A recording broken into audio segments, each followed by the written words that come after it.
See, she has never been able to come out and say Brexit will be bad. That's the problem. She's never... all this nonsense about, we needed a lever in Downing Street. It's all nonsense. It's all post-rationalisation, desperate attempts to somehow pretend that this mess is somebody else's fault rather than the people who said it wouldn't be a mess. Blame it on the people who said it would. So she could never, ever, ever say, it's going to be rubbish. My job is to minimise the damage.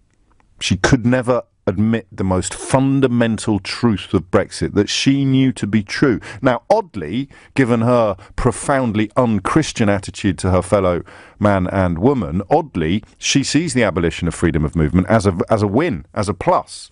But for her, and this is possibly the nicest thing one can say about Theresa May in the context of racism and immigration, for her, an innate, instinctive dislike of foreigners, which can be fed by the abolition of freedom of movement, was not a big enough prize or priority to endure the economic damage that she understood Brexit would bring about. So that explains to you why she was, if you like, a mild Remainer, why she wasn't a passionate Remainer. Because in the great scheme of things, her husband is an investor, invested in all sorts of different areas, financially and materially. They'll be fine.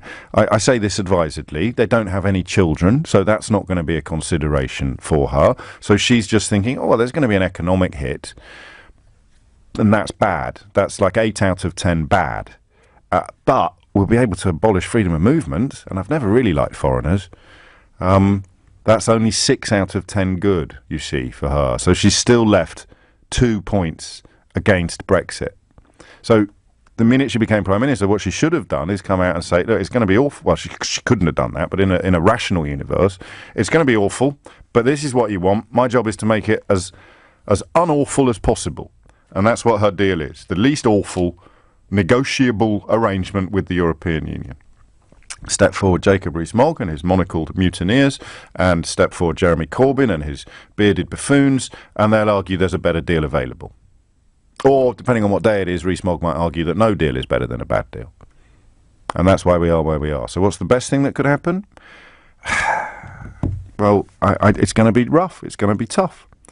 People are going to feel let down, and they will have the usual snake oil salesman encouraging them, pouring more poison into their ears, in the same way that the scammers who seek to empty your bank account come back for more and often succeed. And they say, well, I know you sent me £50,000 before Christmas, but if you just send me another 15,000, then I promise you we'll get our millions. We'll get our hands on my late uncle's millions that I can't get out of the bank of, wherever it may be.